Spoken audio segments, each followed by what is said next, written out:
I am a huge mecha fan.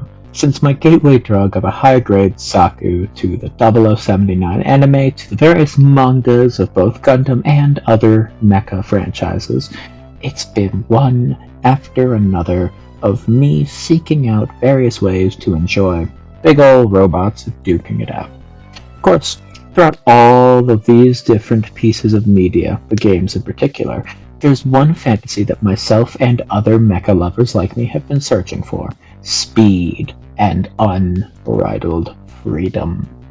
Throughout all these various mecha games across all these different genres and mediums and franchises, it feels more often than not like you're driving a car than a giant robot that was promised to us. There's a bit of limitation. The freedom isn't quite there, and that little missing bit has left us as fans to seek the greatest wishing tool of them all, the monkey's paw.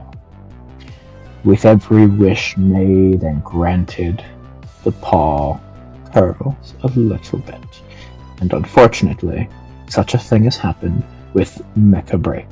Now, this is the beta right now, and in this beta alone, Mecha Break is an incredible game that meets with this mech fantasy we've been craving for so long, but it has a nasty side to it. First off, though, what is Mecha Break? Well, Mecha Break is a high-speed, balls-to-the-walls, chaotic 6v6 hero shooter.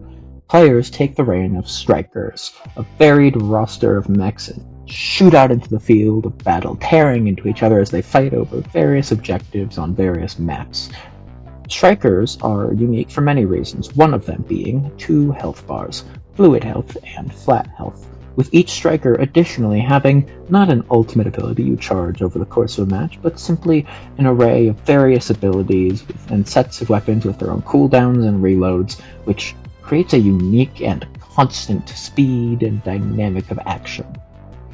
Now, from here, of course, we need some more in-depth mechanical descriptions, since I did just throw a marketing synopsis at you. Fluid health is a bar of regenerating health, think like an overshield, that absorbs most damage in the game, with the main exception being melee weapons, and some exceptions that partially bypass or a couple one-off instances, and melee weapons in particular bypass fluid health and directly attack the flat health. Now, the ability to do this is already limited in general, but when it comes to melee specifically, only 3 strikers currently have that. And these strikers either tend to have a very close combat kits, or a melee weapon as a secondary option. Additionally, every striker has an EN gauge, something used to boost, sprint, jump, including air jumps, or, in a couple cases, even fly. Beyond this, there are very few, if any, similarities shared amongst every suit. Beyond this, everyone has their own unique kits. I would like to preface this section with 2 things. The first being that I only played Falcon and Inferno during this round of beta testing. Second, I will be describing the strikers in this specific section, paying more mind to the kits themselves and the states I believe they were intended to be in, and more specific criticisms as to how they really truly are in the game, with special focus on failings and stuff like that will happen later in the video. I know it's weird formatting, I also don't feel like rewriting my script. Now, Falcon is one of the 2 flying units in the game, Striker who turns into a jet and has the main focus on gameplay-wise of blazing on the battlefield, blitzing enemies with rockets and machine guns while using a mobile sonar device to track down and nail those pesky, fast-moving or just camouflaged enemies. A machine gun, which has 2 states, your either untransformed state, where it's kind of like a pea shooter, and your transformed state, where it's still a pea shooter, but you have more bullets and it fires faster. Your alt fire is a little swarm of rockets, which have really good tracking and don't do a ton of damage, but they're nice for kind of just that extra little burst of damage or kind of walking down enemies that are moving faster. Your 3rd, 4th, and 5th abilities, however, are all tied to being transformed into your jet.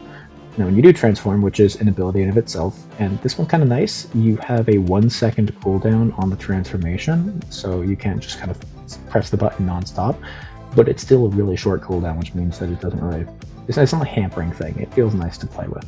I'll give them that. Now, your two abilities while you're flying are a radar, which you can, they don't tell you this, but you can reactivate it multiple times while the little meter is going down to constantly re-ping people. And what this does is it essentially reestablishes lock-ons, but it breaks through like any decoy somebody might have set up, and it reveals invisible people to your teammates and to you as well, which is nice. The last ability is the heavy missile, which it fires out, kind of pops out a little bit in front of you or the side of you, depending on which way you're moving, and it shoots towards an enemy, and it deals pretty damn good damage. However, it has horrible tracking, so it's only really good if you're blitzing at people. Our next striker is Alesenus.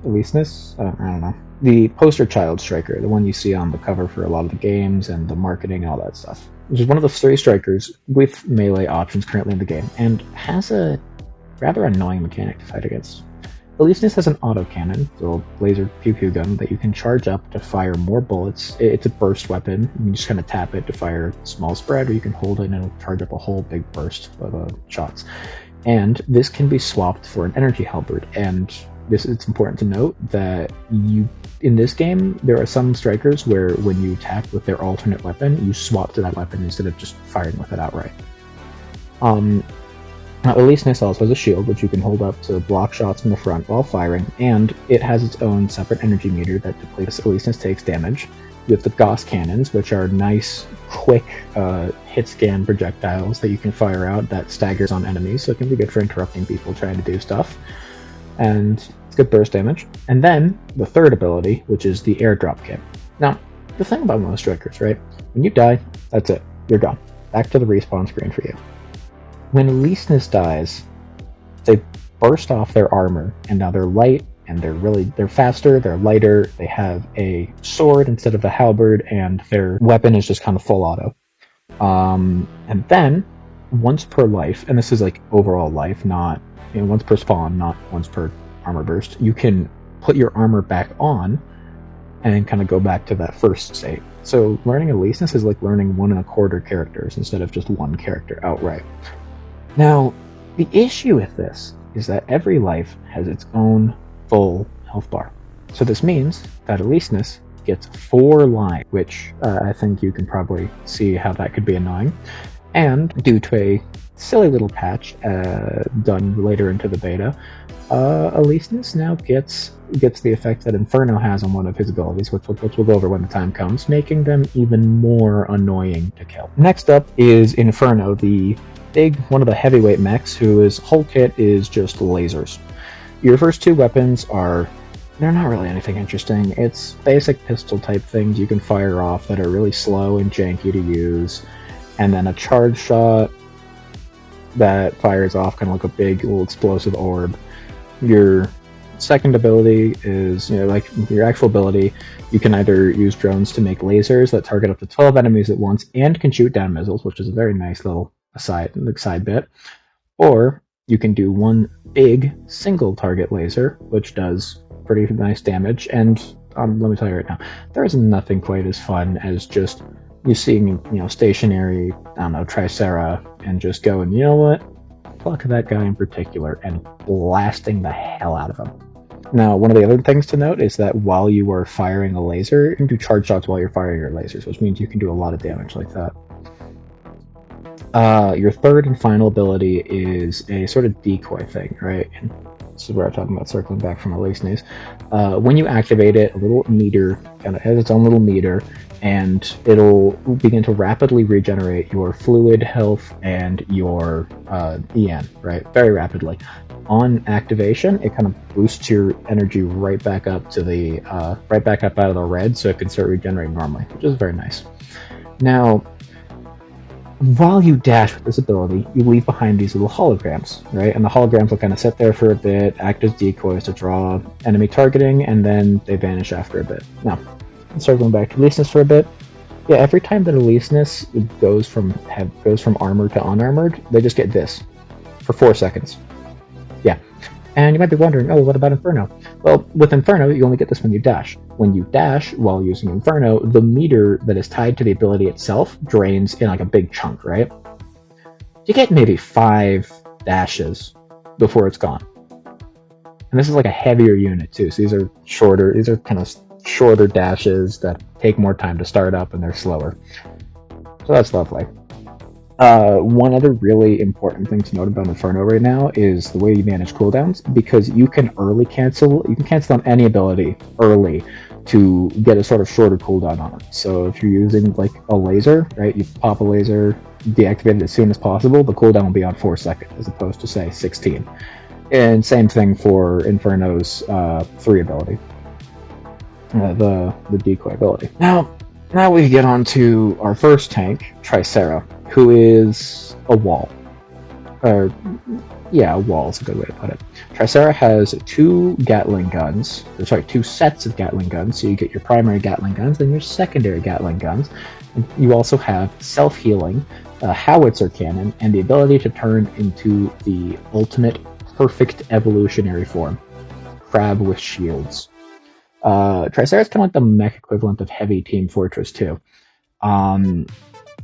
If you looked at the sequence of those like mechs just sitting there inside of the big open space in that one Matrix movie, I'm sorry, I haven't seen it, I've just seen clips, it's been a while, where they're just like sitting there firing into the sky and the tentacle fuckers are zooming around them and all that stuff. That's kind of how it feels to play, and it feels to play Tricera a lot of the time. And it's definitely, I don't know, it looks fun. I haven't tried it myself, but I can definitely see the fantasy there. Narakumi is one of the snipers in the game right now who has a charging sniper rifle, the ability to grapple, which makes you invisible, create decoys, which make you invisible, and make a field around them, which makes you invisible when you stand inside of it. Also, fun side note about the field, it blocks projectiles. It's like a bubble shield. So yeah. Our next mech is Welkin, the beefy melee guy. Welkin has a howitzer cannon, which is a like kind of a short rate of fire bazooka type thing. A battle axe, which you can swing normally or charge for a spin combo. And important note, by the way, but using melee weapons in this game takes energy. It kind of drains a bit of energy to use it. And the ability to make a cube. You can make a cube of death, kind of like a smaller Mauga ultimate if you know Overwatch. Basically, you make a box. While you're in the box, they can't leave the box. Friendlies can't shoot you from outside the box, but teammates can shoot inside the box. The box can be broken if you shoot it enough, and Welkin can also like kind of cancel the box early. And you also get a flashbang, which kind of just makes it so that enemies can't lock onto anybody for a bit if they get hit by it. And these boomerang drones, which kind of go up to enemies and they bounce off them, and they do melee stun every single time they hit them, which can be very annoying to play against. Our first support unit, Lumine, is the drone-focused mech here. Your primary weapons let you deploy drones with teammates to heal them. Your secondary ability creates a little kind of AoE field around you, which heals allies in it, and so you can like activating your little winglings. And while the wings are active, you also boost the speed of nearby allies while you are healing them. And then you also get just like a flat kind of more static healing field. And you can swap to the very interesting part of this kit, which is the pure damage. This is the fuck healing, it's time to hurt you. This is the battle mercy mode. Now, with a press of a button, you only do damage.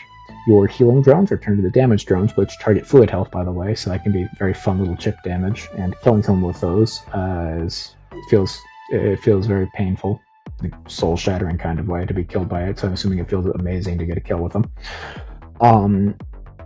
Now your healing field damages people instead, and your wings will boost your speed and energy regen. And an interesting important note about all of this is that now, Lumine's abilities target flat health. Hurricane is a defense-oriented striker who is focused on locking down specific areas of the battlefield. You have an energy blaster, which is like Inferno's, but it charges better, and it does some kind of AoE explosion thingies when you charge it. Decoy drones, which are like these sort of shields you can put up that just make it so enemies are kind of forced to lock onto those. A defensive bubble, which is just a bubble field. It's very nice. And little drones that kind of sit there and shoot lasers at people nearby them. Oh, and also you get an energy splitter. It's like Inferno, but you shoot 4 people with medium-sized lasers instead of 12 people with tiny lasers or one person with a big laser. The whole thing with Hurricane, and again, this is coming from the standpoint of someone who hasn't played the character but played against them a lot, is Hurricane just kind of decides that you're not allowed to shoot people at this point, or like kind of go at this point very easily. Now, Stego is our other big heavy tank, and there's a sort of trend of our big heavy tanks both being stationary, primarily, and also turning into turrets. Because Stego feels kind of similar to Overwatch 1 Bastion, if any of you old people like me remember that. With a playstyle focused on moving very little and killing everything in sight. Stego has heavy missiles as the basic weapon, rocket pods that lock onto enemies, the ability to deploy a jamming haze that obscures Stego and anybody in the area of effect, including friends and enemies, while breaking lock-on.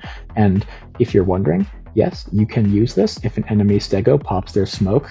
Just kind of sit in it, makes it hard for people to see you. And the Bastion part of this kit, you can turn into a turret. Press a button and you turn into a stationary turret, and a frontal shield pops out. And now you can reduce the movement for enemies in your line of sight while firing these huge swarms of tracking little mini missiles.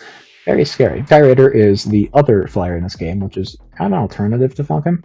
Your primary weapon is a burst energy cannon that you can charge up, and this actually partially pierces fluid shields, although a very small amount. You have the ability to fire both jamming missiles, which create these little bubbles of lock-on break, and missiles that explode into AoE damage pools, like bubbles. And finally, last but not least, Fighter Jet. Now we have the second support, who, oh boy, was Pinaka so overtuned in this beta. I'll get into more detail about that later, but for now, Pinaka has a little repair arm that you heal people with as your primary method of healing, which, in case you're wondering, this isn't like some extendo arm. You run up to them and they have to sit still, and you kind of just hold it out and you heal them, which is a little bit annoying in a very high movement game. Takes like actual team coordination to be able to tell your teammates to, hey, sit the fuck down and let me heal you. Now, Pinaka has this ring on their back. Very striking part of the character design. And this is where like all of the other abilities focus on. First, you have this scatter shot of plasma, which is like a shotgun. Big plasma full auto shotgun. Pinaka can airdrop in walls from orbit, Donald Trump style, and these stun enemies when they hit them, and they pack a punch. Getting hit by a wall hurts. You can send your bubble ring over to a friend, and they get a little bubble over them. And the bubble is a little shield. It prevents that person from being staggered or immobilized. The ring fires projectiles at people around it when you use your attack. And yes, while your ring is gone, you don't really have an attack except for dropping walls on people. And this shield also heals people, and it acts as a secondary health pool. Now, there is a cooldown associated with sending the ring out. You can send it onto yourself, and the ring changes in color as it takes damage, and if you put it on someone else and it goes down to red, and then you take it back to you, it'll kind of regenerate its health over time. You can't just go, oh, it's on you, it's red, I pull it off, it's not on red, I put it back on you. That kind of thing. So this is Pinaka's a very interesting healer in terms of design, and that really does show in the gameplay. Panther is our last melee striker, and is the only true melee striker in the game. That's right, everybody else has a gun. Now Panther is equipped with a lance that can be charged up and then kind of launched for a rushdown. The important thing about this is you charge it up, and then wham, you kind of shoot off in a straight line. And if you hit someone with it, then you drill them and you deal damage until you kind of let them go at the end of the path, and it hurts. And it also does take energy to use, right? Next, you have a shield, which can either block attacks or act as a little dagger thing, for combos and stuff. An emergency partial refill of shield and energy, and an omnidirectional shield with less health. I think, yeah, less health. Panther is a speedy and menacing striker, and by God, can you demolish the crap out of pretty much anybody. A good Panther is a menace, absolute menace. You can't take your eyes off them for more than a second, and every time they show up, you've got to focus the hell out of them. Or your final striker is Akua, which is a heavy sniper, the other sniper in the game, with a high focus on staying in the air. Aquila is a very long-range sniper with a little field that defends against range attacks, a drone that you kind of send out someone like a claw machine claw, and you grab them and they're locked in place for a brief period of time, and they actually fall out of the sky if you hit them with it. And an ability that activates sort of a second energy reserve that lets Aquila hover in the air way better. Aquila's a very simple sniper as far as the kit goes, and especially compared to Narukumi, has a pretty huge lack of gimmicks like that, but a fun one to play, and definitely a very distinct one. Currently in the beta, there's a fairly limited number of maps. Each map has a specific mode tied to it.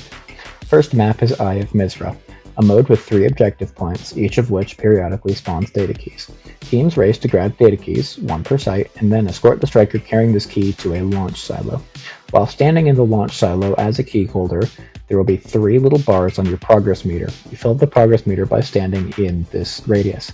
At each bar filled, you gain 5 points. Your team, so 15 points total for every single data key deposit.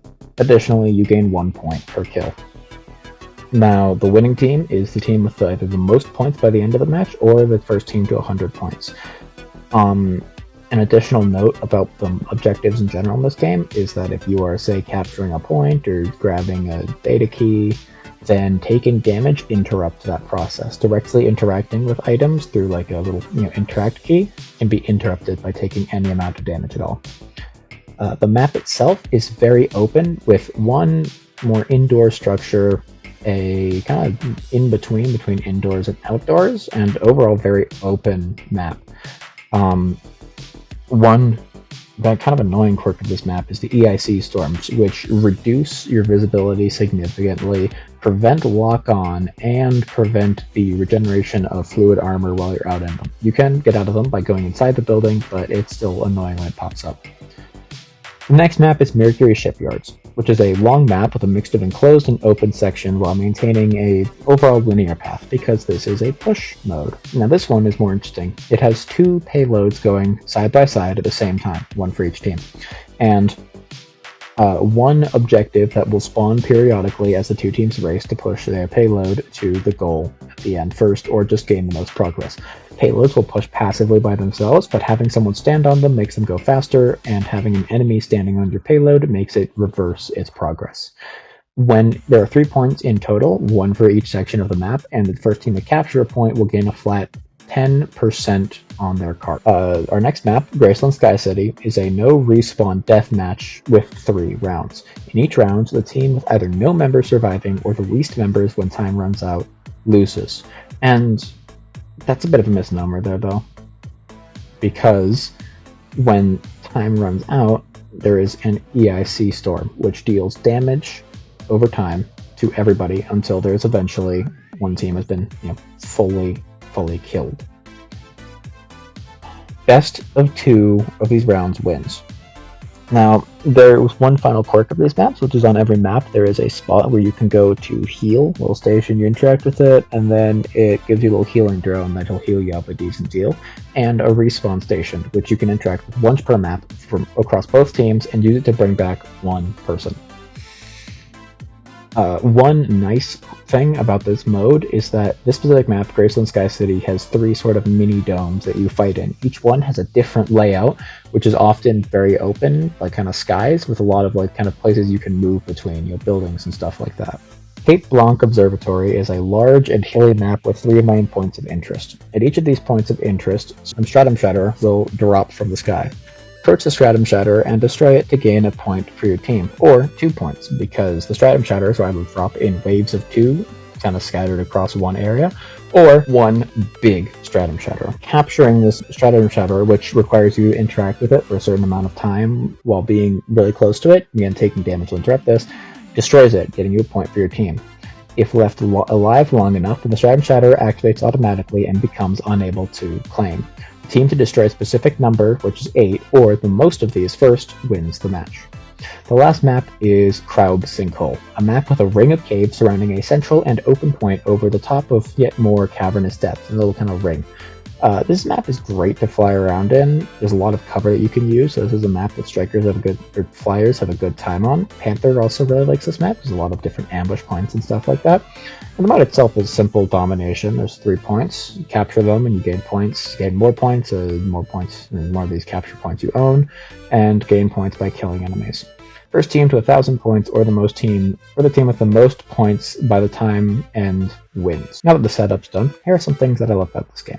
The feeling of playing strikers is amazing. Normally, with regards to movement in a lot of games, there's a sort of baseline. Overwatch is a good example of this. Everybody starts at this same point. You get to move, you get to jump, you get to crouch. Some people, like tanks, are kind of below that baseline. They're slower, they're chunkier, whatever. Some characters, like Soldier and Lucio, are above that baseline. They get some extra abilities, and some characters just get faster movement.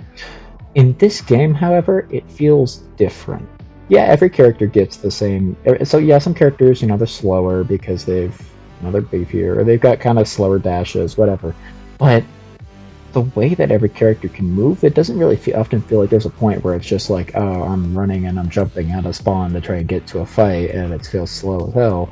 It feels like, you're boosting, you're doing more dashes, all that stuff. The mobility itself, as it's implemented, it's a really well done system, and it means that the game across the board gets to be fast when it wants to be, and it can kind of be more toned down when it also wants to be. So this means that as a whole, Game Fast is good, we like. Now the animations and the weights and the sound effects for this game are just fantastic. And even among them, even outside of the mechs, which have these big beefy animations that just feel like they have like weight to them, real tangible weight to them. There's also smaller things too. For example, when your pilot dies normally, there's a brief animation of them ejecting out of the striker in a cockpit. They're in the cockpit, they press a button, they pull a lever, bam.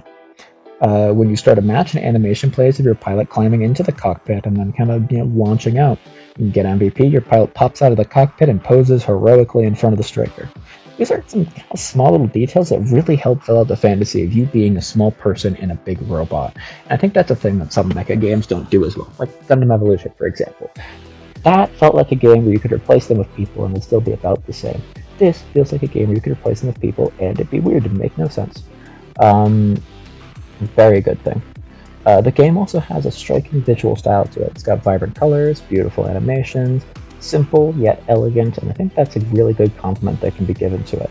Especially, this is the greatest compliment of all, every striker is distinct from a distance. That's a great showcase of good visual design.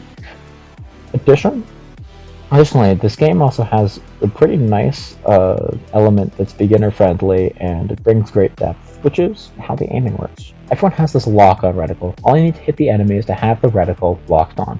Of course, skills then comes from tracking enemy, keeping up with full enemy you want it locked on, dealing with enemies that decoy the lock-on, like decoys, simply mess your ability to aim, stuff like Falcon's rolls, which get lock-on breaking. In terms of gameplay, it's great. It means that you don't have to be an absolutely insane monster at shots, and it means that people who are insanely good at shooting are just going to be a bit more consistent. It doesn't feel crazy, and it's not the kind of system that I can see people who are newer to shooters as a whole kind of getting pushed away by, because it's pretty forgiving. You don't have to be exactly on target. You don't have to lead shots or anything either. It's nice. It's very easy to get the hang of, and it's very fun to use and play around with. Another thing that I like about this game is that there's very little. It feels like there's very little that exists to stop your flow or just stop the feeling of gameplay, except for death. There's very few stun abilities in the game, and the ones that exist are single target, and they tend to not last for an insane amount of time. And that's a good thing, coming over from Overwatch, which, yeah. It's awesome being able to play and know that my chances of getting stunned into oblivion are overall pretty low. And a lot of this, plus some other stuff that I'm kind of just comes more down to feel than anything else, something you can't really put into words, makes this a game that just feels amazing to play. If you go over into the Discord, there's so many people who are constantly talking about oh, I need my fix, we need to get back in. Let us back in, give us the game, give us the mecha, and I'm right there with them. this game feels incredible to play. It's so much damn fun to play, and I think that is truly the greatest compliment I can give this game. Of course, there's other awesome things too. Customization is just fantastic. For example, you can create some horrific things with the character creator. Are you familiar with the Souls series, Elden, the creator, Elden Ring, stuff like that? You can make these horrible, weird abominations look like someone hit them in the face with a sledgehammer a few too many times. Ark Survival Evolved, where you have the most just horrific body shapes known to man, eldritch monstrosities beyond comprehension. Yeah, well, you got a nice mix of both here. You can make some pretty fucked up stuff. I made the boss from Smiling Friends. That was fun. And that's awesome. I love just getting that level of freedom. I thought, from a lot of the marketing stuff especially, it was going to be you pick your specific person that has a personality and all that stuff, and then you play as them, and you get to hear them saying voice lines and all that stuff, and little funny interactions like that, Overwatch style. But no, I get to make a horrific, disgusting monstrosity, and the best part about getting MVP is that everybody is forced to look at my horrific, disgusting monstrosity, my abomination, my horrific eldritch monster from a plane beyond man's comprehension. That's awesome. That's awesome. And mech customization is so good. The colors are great. I thought at first it was going to be kind of Halo style. You pick a primary, secondary, tertiary, maybe a fourth color, right? It kind of applies across the board. No, it's not just that. There's so much depth to it, because not only can you go, all right, the head has 4 different parts on it. I want to make these parts red, green, blue, and yellow. You can then go in and edit the specific color palettes of one of these overall parts. So if a headband, for example, is made of 4 little color segments individuality, you can affect those individual color segments. And that lets you make some really cool stuff. There's so much that you can do with the customization there. Hell, they have a statistic where people spent like 21 years just customizing their mech's colors in this beta test alone. That's insanity. And another note that I really like is that they have a fun little kind of end of game screen thing for you. Now, Overwatch, I think, does this the best with play of the game. Also, kind of the worst because you'll be like, oh man, why didn't my play get play of the game? That's so stupid. I know that feeling. It sucks. And a lot of other games, because I don't think anybody really knows how to play the game system works. We'll just go with, hey, this was the MVP for the match, which is fine. But what Mecha Break does is it gives you a Mario Kart 8 style highlight reel of every single kill you got in the match, which is pretty cool. That's a really nice system. And of course they have the MVPs too, but that means that even if you don't get MVP, you still get to look at it and go, hey, I killed that person. I styled on that fool. That was awesome. And, best of all, you can download these, and then you can kind of save them. So you have just replays and stuff. It's great stuff. It's a lot of fun. This game has so much going for it, and it's truly, like Konosuba, it is God's gift to mecha lovers. But even though our wish was granted, you can't have the monkey's paw without it curling. Hello, welcome to the very long rant section of the video. I'm sorry if I ramble here. But yeah, you're in for it. Alright, this game has some truly awful mechanics holding it back, and this isn't just game balance and stuff like that. And, well, there's this biggest sin of them all. Has a name that might be familiar to many of you. Gotcha. Remember that awesome paint system I talked about? Yeah, well, your roster of colors is limited, and the only way to get the ones outside you have access to purchasing the little blue balls currency? Gotcha. That's right. Gotcha for colors. Get one of those paint boxes, open it up, you get a few colors. That's nice, right? Nothing crazy. You can just get a catalog going nice and quick. Yeah, they're single use. And no, it's not, oh, you get one per mech. It's you get one, period. You have a copy of Bush Green you want to use across your mech for like 7 different places? Better roll it 7 different times. Sucks to be you. Just, man, that sucks. And here's the worst part, though, right? Because the devs have been very clear that they want the game to be fair, skill-based, and competitive. That's all good, right? That's all, all well and good, right? Paint doesn't affect that anyway, right? But what if I told you that paint isn't the only thing that has a gotcha type to it? See, this game has a mod system. Every striker has 12 mods in total, separated into groups of 3 across different categories. You have ones for, your targeting, you have ones for your energy, etc., etc. And it might not seem like anything crazy, except, every mod has a positive effect and a negative effect. But, well, with the right mod setup, you can make the hit stun on Welkin's axe spin so high that it can turn into a stun lock. With the right mods, you can make it so your Falcon never has to touch the ground. With the right mod, you can give Inferno an extra 24,000 points of health across fluid and health combined. That's kinda crazy. And, in case you're wondering, how do I get these mods? Mod boxes. Gotcha. Specific boxes of gotcha for mods. There is no mod shop. There is no way to purchase mods. You roll and you pray that you get the mod that you want. And they come in tiers. You got your shitty blue tier, your good purple tier, and your awesome golden tier, right? You got your water, your Thanos, and your piss. And of course, there's a system for upgrading, because gotcha. That's not a bad thing, right? Well, it takes 10 of one color tier of a chip to upgrade it to the next color tier of a chip. So if you want to get 1 purple, you need 10 blues. If you want to get a gold hiss, you need 10 Thanoses. So the grind to get those pisses is real, and what's worse is you can have things that are tied specifically to melee weapons. Well, guess what? There's 3 melee strikers in the entire game! That is a chip.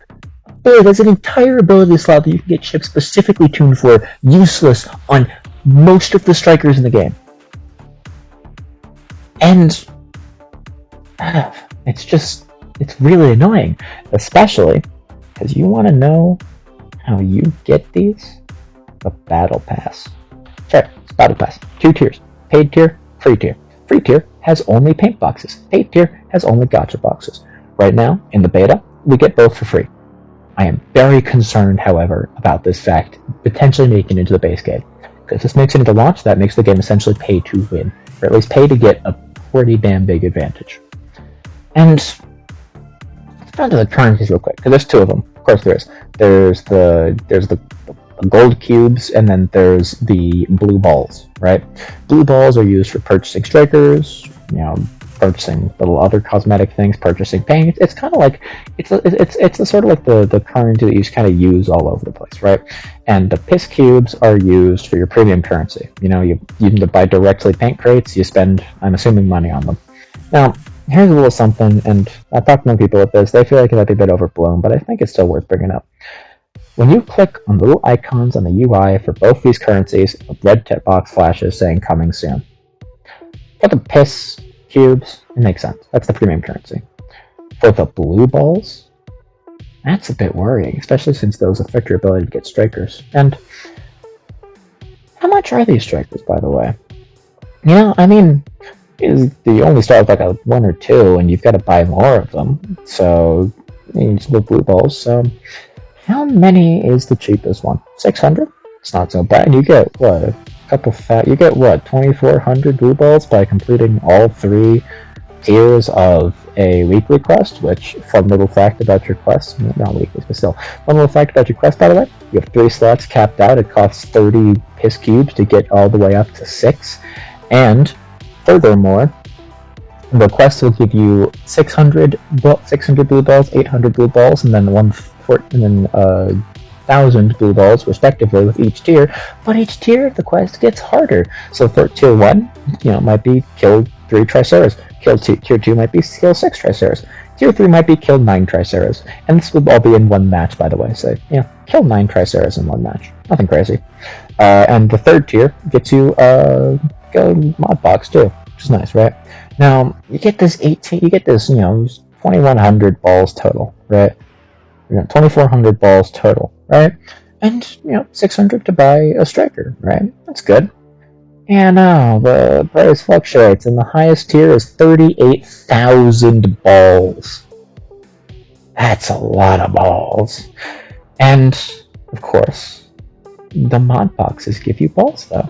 What a nice, convenient tool. You get anywhere from, what, 2,000 to 6,000 per box. And if you open, say, 10 boxes at a time, you can easily get a big chunk of balls real fast. Whole lot of balls. Yeah. I don't like that. I don't like that, like, at all. But it's not really pay to win, but that's pay to not spend a year grinding. Not, like, grinding your ass off. It's pay for convenience in a situation where convenience is not grinding for God knows how long.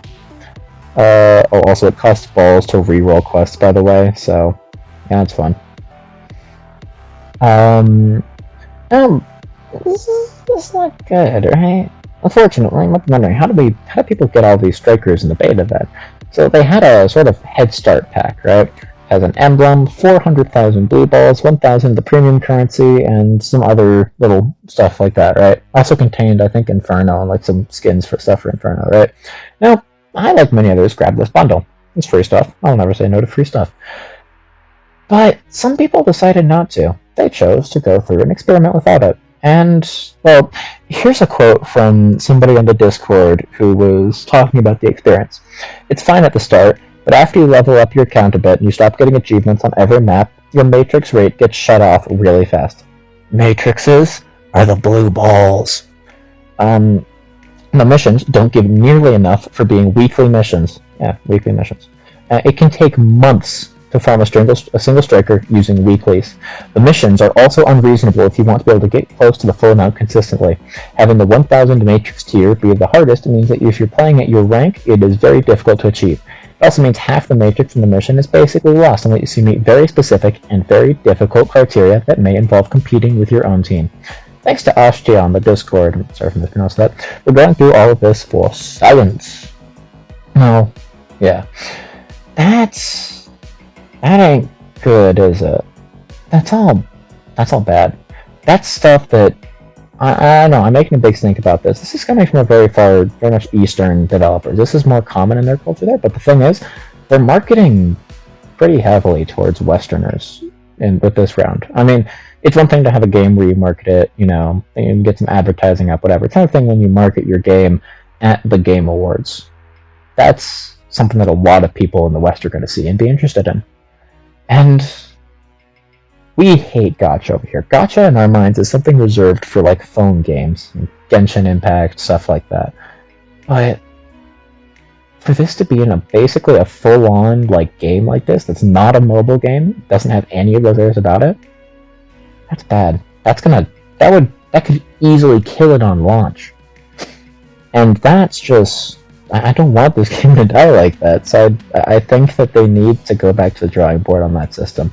I don't think that gacha for paint is exactly the worst thing, although them being one-time use is incredibly annoying. I think that selling skins and stuff like that would just be a much better way to get the cosmetics, but I digress. That'll be much more in-depth for a later little section. Now, here's another issue, by the way.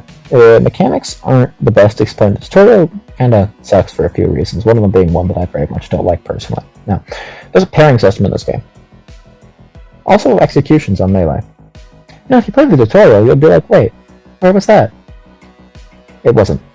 At all. Now, that's a big deal because those are the executions are a very minor cosmetic thing right now. They look cool, but you don't have any invincibility while you do them, and they don't give you any benefits. So there's kind of just no point to doing them unless you really want to make someone feel bad, like because you styled on them. But the pairing system and clashing is extraordinarily important to the fundamental way that melee plays. So to not explain it all in the tutorial, which has you play as Elesnus, which is a melee striker, is an oversight. It's a flaw in the game design. This is more of a nitpick, but the voice work in the tutorial is kind of lacking overall, and at times it sounds AI. I'm not making this as a hard, accusation in any way. But I'm saying that some of it sounded very much like that, and at minimum, there's a lot of it that sounds kind of forced or just lacking good direction on the voice work. I think that That's more of a nitpicky thing, but I think it'd be nice if they kind of went through and fixed up some of that, especially since like the voice work of say the announcer is a lot better. Here's another big issue. There's no healing option in the game if your supports aren't present. Yeah, Overwatch has, health packs around the map. Other games tend to do stuff like that.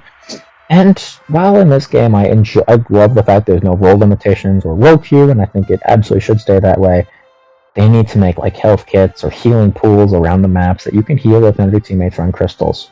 There's these blue rocks and like little crystal deposits all over the various maps that you stand near them and it regens your fluid shield and your energy. Make those regen health too, or just I don't know, give you a little healing station, something like that. Just give us an ability to heal if there are no supports, especially considering there are only 2 supports in the game. And again, please, no forced roll system. Please do not. Here's something with Pinaka. Alright? This is getting into the Pinaka bit that I was talking about earlier, way long time ago. Pinaka is a support in kind of just name alone, and alternates between insanely high shotgun damage that can actually out damage actual burst characters like Inferno, and the shield, which is frustrating to fight against. Now, I'm going to give you this from a perspective of Falcon. Now remember, with Falcon, you run in, you burst all your abilities at them, and that hopefully kills them. Now, imagine you go in, you're blasting an enemy, perfect setup, and then they get a bubble around them. And the time it takes you to kill the bubble, they have like most of their health back and their fluid shields back. It is an entire secondary health bar, and it's really annoying. I think that there should be some level of damage pass-through on the bubble. I think the bubble should reduce the damage you take while it's up, but it should not completely prevent you from taking damage while it's up. I also don't really like how the push mode is set up at the moment. If you don't run a Stego or a Tricera, and keep in mind, these guys have to just sit on the cart, do nothing but sit on the cart, then you lose pretty much. If you don't run a Welkin or Hurricane on this map, you're going to have a really bad time. I also think that this mode needs a rework to it so that you aren't forced into triple heavy to really have an advantage to it. I think snipers could use a little bit of tweaking, because oftentimes if a sniper is getting ready to take a pot shot out of you while you're distracted in a very chaotic fight, you don't have time to react. You take damage. You take a pretty decent amount of damage, which pierces through fluid especially. So I think that a good system is just hey, little indicator in your bottom of your reticle, which does already exist to warn if people are aiming at you and about to shoot at you. So just have one of those, but with a different little color to it that's sort of duller when a sniper is looking at you, more intense when a sniper is locking onto you, and then a flash right before they shoot, so that you a very very very short amount of time before they shoot. So if you're really fast, you can react to it. But just you need something that actually lets you react. The lens flares are a good example of this in other games. It's something that kind of punishes hard scoping, which isn't really something you have to worry about much in this game. But it also is just something that it creates counterplay around the snipers beyond reactionary, because snipers as a damage type are so high damage in general that you cannot play that in a reactionary format. You cannot do, okay, this guy shot me for half my health, time to figure out where he is while he's getting a beat on you. It cannot be purely reactionary, or it's unbalanced in that fashion. I think that Flyers, specifically kind of Falcon, needs flak abilities. Falcon also needs more damage Falcon also needs more damage too. But I think that, for example, Skyraider, you get these little lasers. Lasers shoot down missiles. That's cool. Falcon doesn't really have that. So Falcon, maybe give Falcon some flares, bit of flak, something like that. Because most Falcon has is you spend energy, do a roll, temporarily break lock on, but missiles still chase you. I think that the EIC storm should reduce the distance where you can lock onto an enemy, but it should not completely prevent you from locking on altogether. This kind of fucks over characters like Lumine, who are only really able to do stuff who are just pretty heavily dependent on being able to lock onto people for drones and stuff like that. And yeah, you have your AoEs and whatnot, but those just aren't gonna work as well. I think Inferno is a damn fun mech to play, but has some weird issues. First off, you have your two basic guns, right? You can fire them and they have a decently long cycle time, 16 rounds too. However, the cycle time between shots is so slow that even though it should make more sense, charge up a charge shot and shoot the guy, it makes less sense. It's like a fast-moving guy, you charge up a charge shot, fire at him, hope it hits.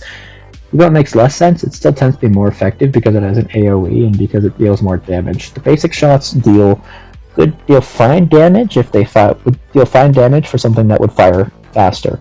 I think that they should be semi-automatic, which also an important reason why I say this too, is because you never run out of ammo. 16 ammo per shot, like per, little handgun thingy, but the most you can ever get down to consistently is 7, and that's if you're stand firing as fast as physically possible. That's funny. I think instead just make them semi-automatic and make it so that they reload in like a chunk when you get down completely out of ammo instead of reloading like one by one over time, and then make the charge shot just take up 4 damage. And also, you should be able to charge individual like handguns. You shouldn't have to hold down both of them to charge it, because that is janky as all hell. That is so janky. It just feels weird in that regard. I think that turn speed on your laser abilities, like how fast your like little lasers kind of track to your mouse, should be upped a bit, because it's so low that you're constantly canceling it, and that's kind of annoying to play around. Although I think that's much less of an issue than the basic shots. I also think that Inferno has like nothing against melee, which is unfortunate considering that he's a beefy guy who's who's rather slow. And melee heads will say, "Oh, just press 3 and dash away." But first off, you leave a trail behind you that they can just follow, and they tend to be faster than you on the whole. So it's not that hard. And you get maybe 5 dashes out of it, because every time you activate it, you dash. You dash, takes up chunk of that. And if you use it for just dashes, you get maybe 5, and that's it. And if there's a melee guy there, then you're cooked. And I just think that Inferno needs something to be able to properly deal with melee. Hurricane, for example, can parry with the little shield things you can put up, which is very helpful for getting melee off your back. Now, here's a little idea I had for Inferno. This is more of a fun what if than anything else. But what about Ion from Titanfall 2? Hear me out, right? Give Inferno a secondary energy bar tied to abilities. Every ability has a flat cooldown of a couple, 1 or 2 seconds at most, right? In exchange, your various abilities will take energy from this meter, dealing more damage the longer they're active in regards to your lasers, while draining more energy quicker at the same time. In addition, your 3 ability now draws from this instead of its own separate little meter, regenerating fluid, armor, and energy as needed at an accelerated rate, and giving you the hologram effect on dodges while active. And it can still be, pre-cancelled early. You still do that with all of its abilities, but now, there's a fun little energy management bit to it.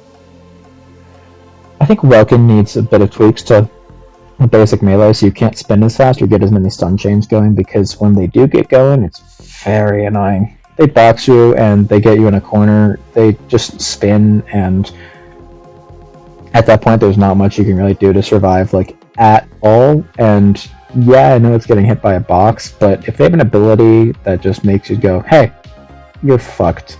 And also I get this every 15 seconds. It's a cooldown, it's not an ult, so it's a difference. It has that issue, as compared to, say, Mauga's ult, where it's like, hey, I make this, fuck you, but I also only get this if I'm playing well, or it's a whole big thing. I have to really be careful about using it. I think that Panther needs tweaking. Panther already got some mid-season, I guess mid-season would work, but Panther already got some mid-beta nerfs and stuff, but I still think that Panther needs some EN reduction so that he doesn't have that absurd chasing that he still does. Because Panther's kind of an assassin with kit and stuff like that. And people will say, oh, just focus on the Panther. But here's the thing, right? And it's something that people seem to be completely ignoring, right? This is a team game. When you're in a team game, you end up in a team fight over an objective. During a team fight, your team cannot afford 1 or 2 people stopping what they're doing to focus on one guy who's just going to run off. Because that means that those are two people on the enemy team who are now not being fought anymore and can do basically whatever the fuck they want. That is the issue with a character that is so strong that they are required to have multiple people peel away from a team fight to deal with them. Because they have that kind of free reign that lets them just decide, hey, this team fight is going to be suddenly swayed in our favor because you had no choice but to focus on us. And that kind of sucks to play against. Now, the Sky City mode, I don't like that. Not a lot of people like that. They're kind of like the suckiest mode. I think that as it stands right now, it needs a lot of work, and it might just be better outright to turn it into a TDM mode with unlimited respawns. And as it stands now, if you get into this game's currently was using a ranked format for its modes. There's no like unranked and ranked thing at the moment. Now, in any rank below gold solo queuing, you could generally get good, fun matches. Pretty nice and simple stuff. Sure, your teammates were new and wouldn't really do point, but nobody was, so it's fine. But once you enter platinum and some of the higher ranks, you need a stack or you need a group in there with full microphones and comms and all that stuff, or you will suffer in rank hell because like when they pop in with a stack in higher rank, it's kind of just over. Now, this isn't all doom and gloom, and I know I spent a lot of time harping on negative stuff, but you've got to remember, this is still just the beta, and the game's launching in 2025. There's a lot of time for them to weed stuff out and just fix systems or replace ones that just are kind of unsalvageable. And I have suggestions here, too. First things first, I think the paint gacha is annoying in its current implementation. I'm not saying it can't work, but I think that if it's going to exist, it should be limited to colors like, gold, silver, your cool, shiny metallic colors. Hell, make it, right? Hear me out. A galaxy color. Animated stuff, shifting stuff, weird colors, not base colors, should be locked behind some sort of a cosmetic system. Like a paid kind of system. You shouldn't just have it so that I should not have to roll a box to get fucking green. Nobody should have to go through that pain. And I think that the mod boxes need to go completely. I think that balls need to instead be more tied to quests, which you can have, character quests, weekly quests, daily quests, whatever, all sorts of that stuff, right? And the ball amounts you gain from these various things needs to be higher. Hell, maybe make it so that, say, you have lifetime achievement quests. Fortnite has not done a lot of good things in recent time in terms of like XP and stuff like that, but one thing Fortnite has done well is milestone quests. I will say that, get 12 kills, get 50 kills, etc., etc. These kinds of stacking long-term quests that reward you for progression. Maybe you tie them to maps, say, on the Mercury shipyards, push the payload, 100 meters, then 200 meters, then 500 meters, whatever, and give increasing amounts of balls every single time. I think that's a good kind of system to have on top of all this stuff. And as for mods being in the gacha, I think remove the mods and the mod combining system outright and just get a mod shop where you can get mods you want for balls. And then I think they're a neat system. I think there's definitely some balancing stuff that needs to be done across the board if you want to keep them. But I think it's a pretty interesting idea in terms of like creating build diversity and stuff. Although, number one, and I did participate in a community tournament, not to brag my own horn, but toot my own horn, but I was seeded into the second round. My team was seeded into the second round of the tourney, and there were 4 rounds in total. We came out as quarterfinalists. We're pretty good, if I do say so myself. We lost our first match 2-0. But as something of a quarterfinalist myself, the mods were disallowed in the tournament. Yeah, you weren't allowed to run mods in the tournament, so if you're building this game with the intention of competitive integrity and like viability and stuff, but you're not going to allow mods in the tournament, then I think that displays an issue with the mod system. Now, of course, if you want to create that kind of build diversity and versatility, well, there is an implication of the ability to choose alternate weapons for each striker.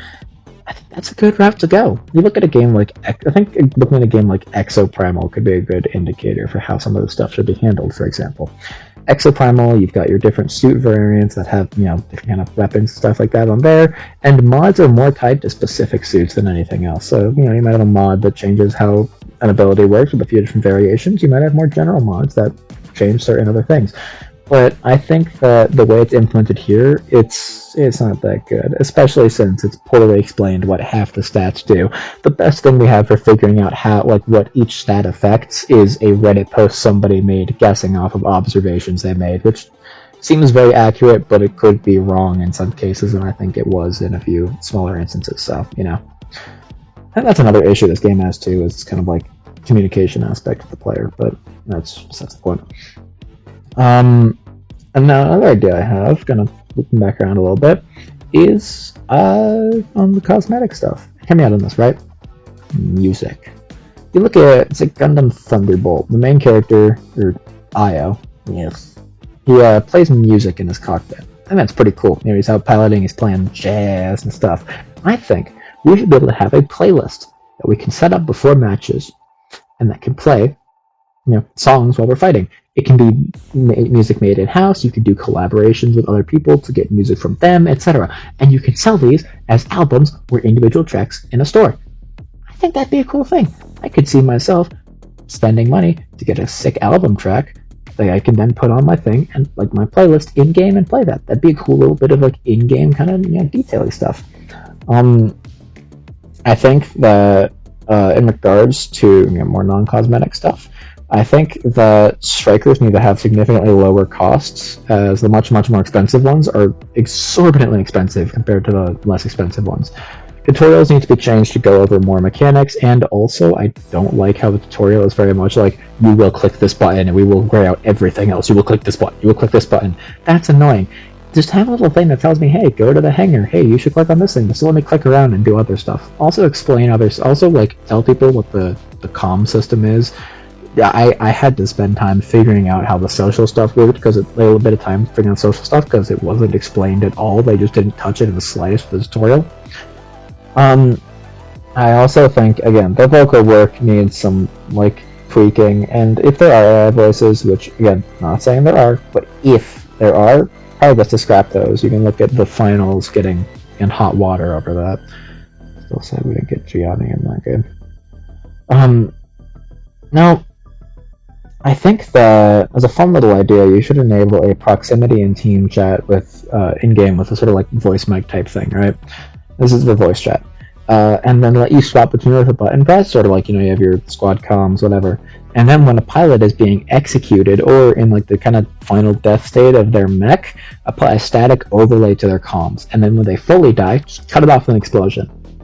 Because, come on, I can't imagine dueling somebody in a mecha game and not being able to taunt them or yell at them in an anime fashion. I think that adding that would be it'd be like putting sugar in your tea.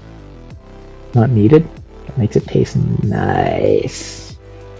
And I also think that finishers need a actual reason to do them besides styling on people. Don't get me wrong, style points are cool, but I think that it needs more to it. Kind of like For Honor, maybe, where it increases respawn times, heals you some, regenerates abilities, whatever. These are some of the suggestions I can think of. I might have missed some, but whatever. And yeah, I'm just some random loon who likes the robots and the robot game, so let me know what you guys think in the comments. I want to hear community thoughts. And also, Mecha Break? Closing thoughts, I guess. Mecha Break is one of, if not the greatest mecha games I've ever played. And I haven't played an insane amount of mecha games, so it's not some crazy hardcore diehard guy going and telling you this. But this is somebody who really likes robots, who is telling you that this is a very, very, very fun game. And this is only a beta too. Unfortunately, it has some things that it needs to ditch if it wants to see success in a larger scale out here, especially if it wants to be competitive. But it's a very fun, flashy, and engaging game with an incredibly tight and solid core to it, but there are some worms eating the apple that need to go if this is going to be an actually edible product. Greetings from the end of the script. Thank you for watching, and if you made it this far, thank you for sticking around. I'm not going to ask you to subscribe or or anything like that. I think that's kind of lame. But I just want to thank you. This is like my first, I'd say, actual YouTube video. I know there's other content on this channel, but I don't know, this is the first time that I really feel like I put this much effort into something. And, you know, it's definitely been a process, but it's, I don't know, overall, I'm just glad that I finally got this out so I can focus on other assorted crap and shit posts and whatnot. But, I mean, thank you for watching. Thank you for sticking around this far, and if you're hearing this, thank you for listening to my random little, you know, rambly bits. Even if this is just because you put it on in the background and you're kind of just leaving it going until the very end, thank you regardless. Yeah. Have a nice day.